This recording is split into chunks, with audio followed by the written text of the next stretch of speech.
Planning a wedding and feeling overwhelmed? Well, Simply Eloped makes it easy. With over 14,000 elopements and vow renewals planned in 37 stunning U.S. destinations, their planners got you covered. All-inclusive packages connect you with over 700 incredible vendors, which will cut your stress, your cost, and the complexity. They're a people core business in the age of AI. Just head on over to simplyelope.com to start your journey. That's simplyeloped.com. The Special Sesh is here. It's a wild mix of at least 16 topics, some hotly contested, that the Nevada legislature got called back to Carson City to consider. Now, lawmakers got little to no notice or drafts of legislation in many cases ahead of time, and by law, it could only last 20 days. So what could possibly go wrong?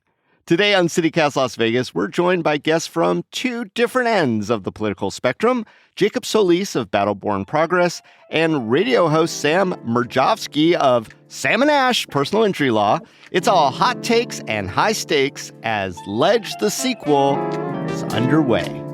It's Monday, November 17th. I'm Dayvid Figler, and here's what Las Vegas is talking about.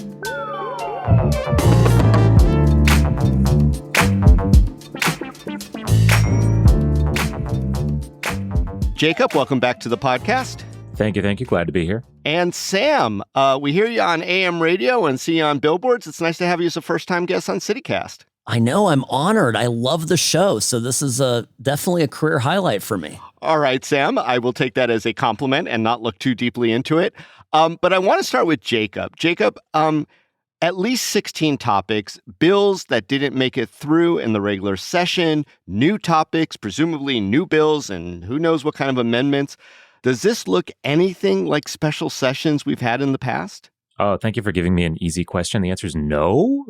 This is absurd. If you look at special sessions of the last 5 or 10 years, there have been more special sessions the sort of longer the state has existed.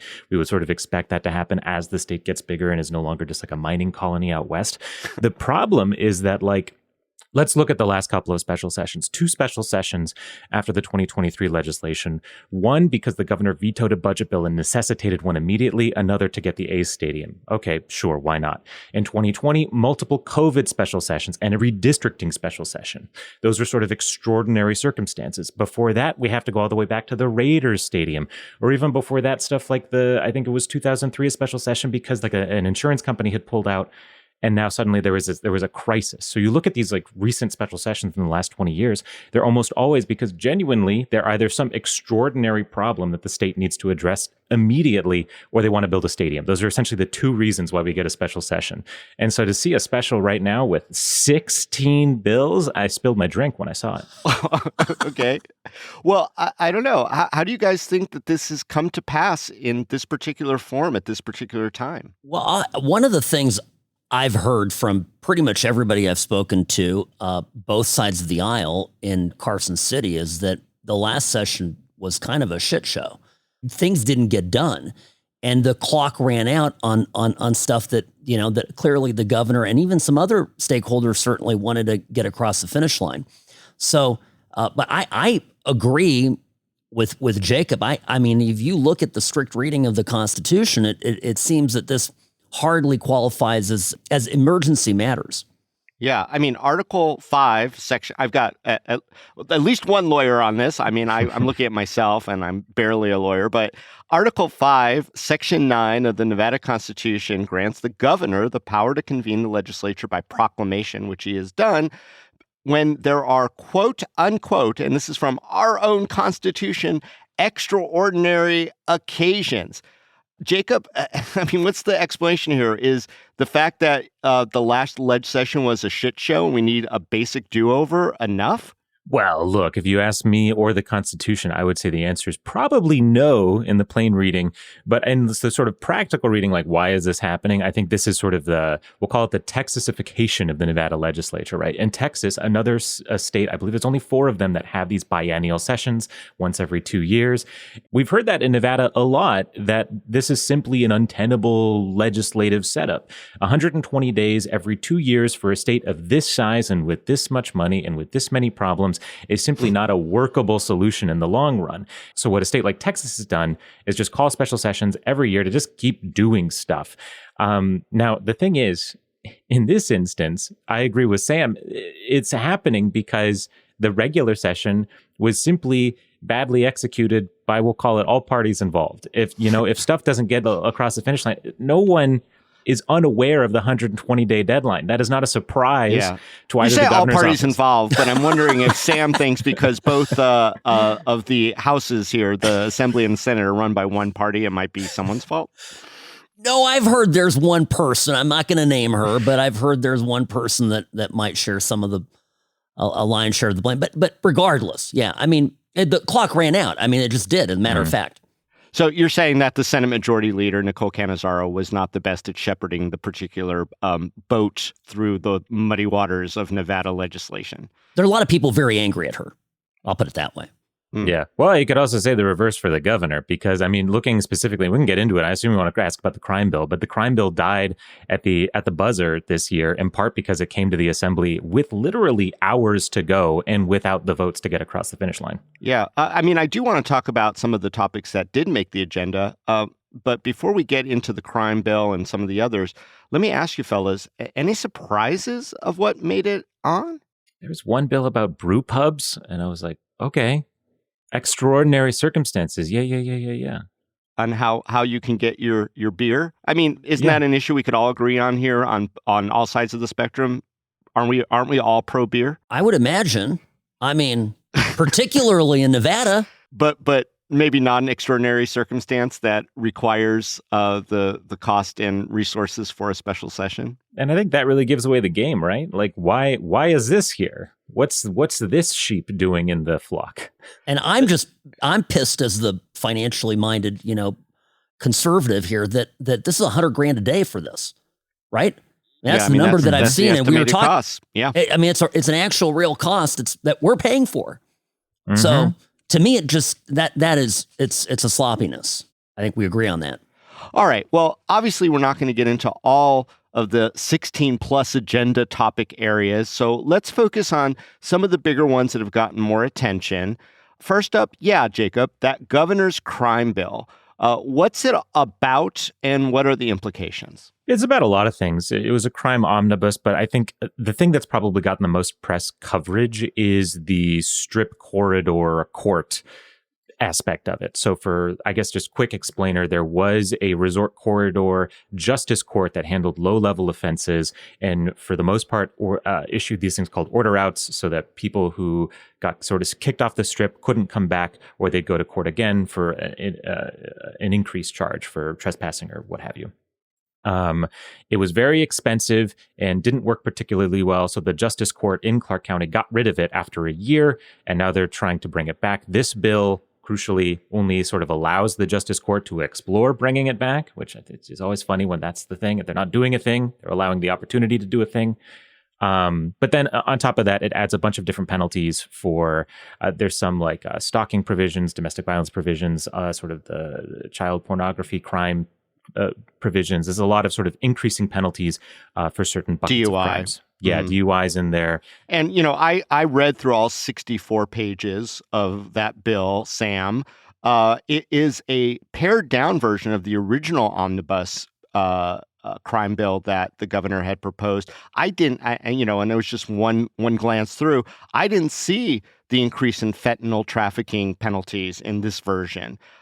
Just kind of the ones that Jacob highlighted. And it does seem that the gem in the middle for the governor is to declare a crime-free zone around the hotels, because it's very specifically tailored, saying if you commit even the most minor offenses in and around the strip, they can ban you for up to a year. And then if you do it again, a year or more.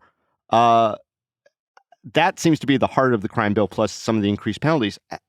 What do you think, Sam? Was the crime bill, let's assume that there are extraordinary circumstances here. Is the crime bill something necessary? Is this something good that has to happen? Well, I'm generally in favor of increasing penalties for crimes, and I'm there's things on here that I obviously like. one of the things I thought was interesting, and I don't have it right here in front of me, but I remember reading that there was a redefinition of protected persons. I know this is one thing with both police and also, did you notice with hospitality, defining, hospitality employees, which I think is giving extra protection to security guards is how I read it. What did you think of that? They listed actually everyone from valet parkers to bellboys to housekeeping down the line. So yeah, that was something new. But our people, our hospitality workers are getting assaulted. They're getting harmed. They're, got a lot of crazy people out there. So I don't think this is I like that personally. I think it's a good thing, and it protects our own. We got many of our friends and neighbors who work on the Strip, and there has been violence, and there's been some prominent stories of this. So I like that. Also, I mean, I think kind of non-controversial is even just the increased penalties for illegal firearms possession and transferring firearms and all that. I think that's a good thing. So this, to me, this bill is more good than bad, certainly. And I don't know. I think I'm sure maybe you and I, Dayvid, we differ on this, but I like it. Yeah, I mean, my position almost always is increased penalties doesn't equal decreased crime. It just means increased penalties and more incarceration. But the hospitality workers getting protected status, like officers, like transit workers, et cetera, did raise my eyebrow too, because Jacob, does it seem like it might be pandering to support from, I don't know, a particular union to make hospitality workers protected? Well, I'll say generally, I think the Culinary Union does support the crime bill just off the top of my head. It's like them and the Resort Association. I think rare linking arms like the Predator. And Sam. Yeah. Everyone's coming together for this crime bill. Yeah. Who's this for? I mean, was it so necessary? Who are going to be the winners and losers if this crime bill does or doesn't pass? Well, it sounds like it is for the Resort Association. I'll say this, though. I am dubious of this bill. I like you, I think, shared a healthy level of skepticism that these increased penalties will do anything but sort of increase the prison population. The thing is who shares that skepticism is the Nevada Department of Corrections, who have, on the original bill, I don't know that we've gotten a fiscal note for this particular bill yet, so they're playing around with the fiscal bill right now. Yeah. The Department of Corrections is definitely testifying, saying this will definitely increase somewhat. They were saying maybe $1 million, but they were ballparking. By the way, fun fact about this, on Tuesday, Veterans Day, I had a chance to talk to a bunch of, elected officials, and no one had any idea what was in this bill until the agenda dropped. So people are still reviewing this. I don't think it's been costed out. I think this is all still so fresh and kind of by design was intended to ambush everybody and catch people, flat-footed. Yeah, which is a brilliant strategy, by the way, because that's what made sure the last bill passed the legislature. Oh, wait.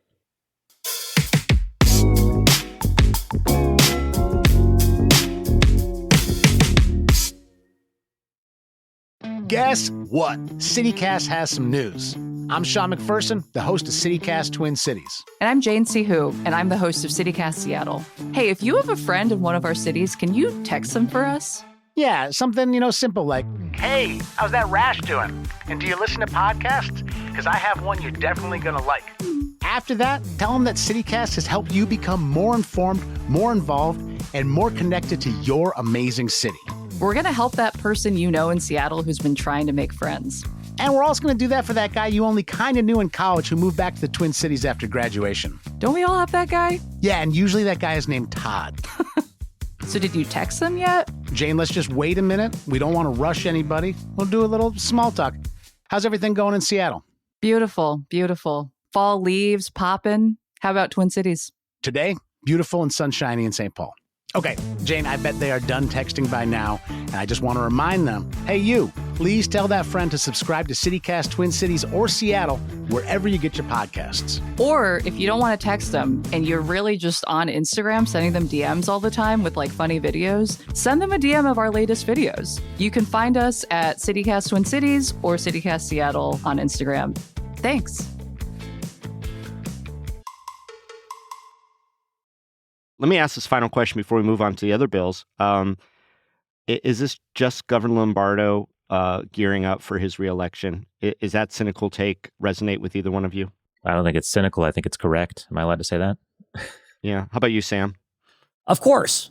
I think people on my side of the aisle and even folks in the middle are looking for this. And this is something that he intends to use and to promote his reelection bid.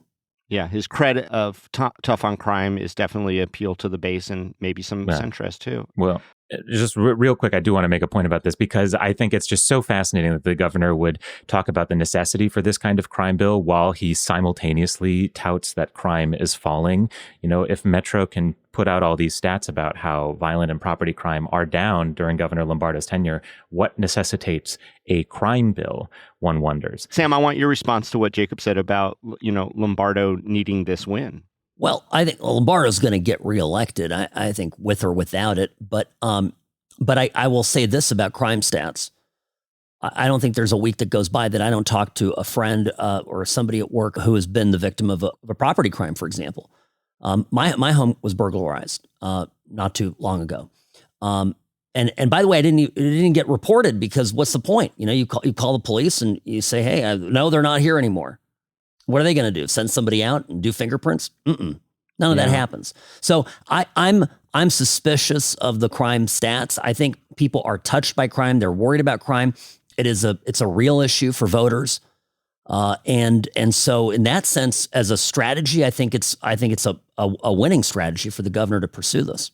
All right. So as a fiscal conservative, you're okay with paying $100,000 a day for Lombardo's reelection campaign? I'm being confrontational.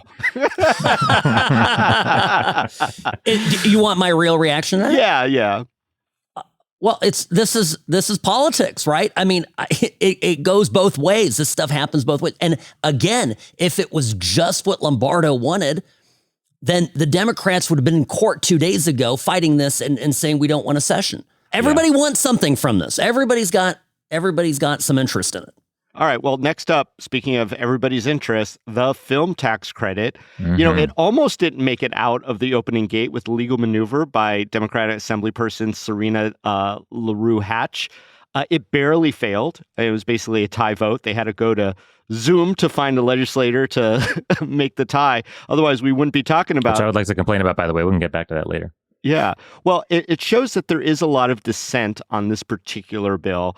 Does this surprise either one of you? Oh, I'll just say for transparency's sake, my organization is opposed to the film tax credit bill. I am personally opposed, and I think it's a huge, dumb idea. But that there is division over this does not surprise me because it's a big, dumb idea. But we can get into that. You think it's going to get through, Sam? I don't know. I mean, it almost died. So here's big picture. There is something about Las Vegas. We're 270 miles away from Southern California. There's this industry there that is moving to Georgia and other places, moving out of the country even. To me, it seems like a no-brainer that we ought to be a very attractive a destination for these studios that are moving out of SoCal. That said, I don't like that these tax credits can be abused. And I don't see anything in this that doesn't. What do you mean by that, abuse? Well, I mean they can be traded and sold at the end of if they're unused, so become an asset of the recipient. Which to me, if I was in the legislature, I'd be for this, subject to there being a prohibition on any sale or transfer of these. So if we give it to a specific industry, a specific studio, they can't later go and traffic in these tax dollars, legitimately tax dollars, our money. Yeah, and I think that's the real crux of this is that Sam's right. These are transferable tax credits. This is not a new concept. Lots of states do this. Certainly Georgia's tax credits are transferable. What ends up happening, there is, again, an analysis in the Nevada Independent about this, that these film companies have almost no use for, payroll taxes in Nevada. They simply do not have that much payroll tax to pay on any single production because they're shipping a lot of the post-production out of this state and off to Canada or the UK or wherever. What ends up happening is they sell those tax credits to gaming companies and mining companies who do have tax liabilities in Nevada and would love to get rid of those. So I've heard so many legislators say over the last couple of weeks, oh no, film tax credits is, this is not, Nevada's not losing any money. We're not giving away public money. Well, negative tax dollars are absolutely giving away public dollars. Those are public dollars that simply do not exist anymore. And it's $1.5 billion over the next 15 years. I think there's things that could be done that are more, more creative and just lower cost that still could be very attractive to studios. And I maintain this. I think we've got a huge advantage by our proximity to where the studios currently kind of or have historically existed. We should be doing things to steal Hollywood away from Hollywood. I'm just not convinced that this is it. Interesting. Yeah, and I think just generally speaking, Nevada, the whole premise of doing business in Nevada is based on the fact that we're a low tax state. If we're trying to lure business away from California, we already have incentives in place to do that, namely the fact that we don't have an income tax. And if you look at the way that film tax credits have worked, not just in the United States, but across the world, it's a race to the bottom. There's a reason why Georgia's been devastated over the last 2 years because Disney packed up and left to the UK, because in the UK, you don't have to pay for healthcare costs. The government takes care of that. And so there is always going to be some other state or some other country that's going to undercut Nevada. And so whatever industry is built up over here is going to be held hostage by the fact that they could always leave. And that's what's happened in New York. That's what happened in Georgia. It's going to happen here. It's not just speculation. It's a guarantee. So who can't leave is mining, because the lithium, it be under the ground. It do be. Yeah. And to Sam's point, I think what needs to be done, there are many more creative things. I think housing is the number one thing. You look at the governor's housing bill, it's all demand side. It's all giving people stuff like it gives people down payment assistance, for instance, versus, say, supply side stuff that looks at housing permitting, making sure that more housing can actually happen. You talk about the building you guys, trades. Wait, I just have to interject that you guys are blowing me away right now with your agreement in general concepts. Execution, maybe there's some nuance, but I'm talking to a guy who likes to put himself on the right, and a guy who likes to put himself on the left, and are very comfortable in that space. And all I'm hearing is general agreement. What is going on, gentlemen? And Jacob's talking, and I'm nodding because it is a supply side issue, and he's actually making a case for deregulation. But I'll tell you, the short answer, David, is that Nevada's a purple state, and we actually have. We're so hyper partisan now, but if we just sat down and talked to each other, we realize that we have a lot more in common than we have in differences. I firmly believe this. Kumbaya friend, Sam. I'd love that happening, but right now we're stuck in the middle of this special session. What do you both hope comes out of this session more than anything else? There is one bill on SNAP that would essentially, if there's another SNAP shortage at the federal level, it would allow the state to sort of paper over the gap in the meantime. That feels like the only thing of any utility that might possibly come out of this special session. If they just pass that and gavel out, I'd be happy. As I understand it, the actual SNAP provision was taken out because SNAP is free-flowing again, but for situations like that where there is some kind of weird... Yeah.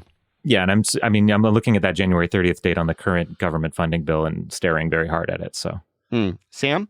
Well, I'll tell you, by the way, on that SNAP funding, we could have easily funded it here, and there was a bit of a kerfuffle behind the scenes where I think our treasurer tried very hard to make that happen. So, what would be nice for us to have means by which to shield ourselves from external problems like that. And I like the crime bill. I hope it passes. I think there's some good things in there that will protect the public and make Nevada safer. Interesting. Even the modified version, which I think you're helping the governor now hype that this is such an important bill, but it kind of is modest compared to its original form. Better than nothing. Any last thoughts on the special session that we haven't really discussed yet, gents? I wonder what happens when nothing gets done at the end of 20 days. I have this sneaking fear or suspicion that this is going to end in big disappointment. So I'm kind of curious what happens after that. And it's, I guess, more of a question than an answer. Yeah, I kind of echo Sam here. What happens when we all leave and have egg on our face? Not we being the legislators, not me. I'm not going to have an egg on my face. But look, no one wants us to go the full 20 days. Thanksgiving is in a couple of weeks. Heck, the F1 race is next weekend in Vegas. I'm sure plenty of lawmakers or the governors, whoever want to get their wants to comps so they don't report them. Yeah. They always want to go get their comps so they don't have to report them. So it's such an odd thing because clearly it's happening now so that everyone can still fundraise for 2026. There are rules that you can't fundraise in and around a special session, but those go away as soon as you do the special session. So they want to pass all the stuff that they want to campaign on next year and be done with it. If they don't do that, well, this becomes ammunition for everybody. So you know what? I'm just fascinated to see what happens next.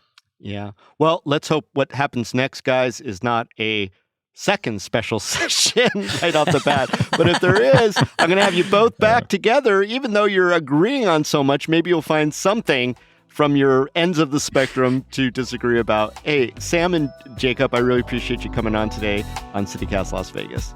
Thank you so David. much.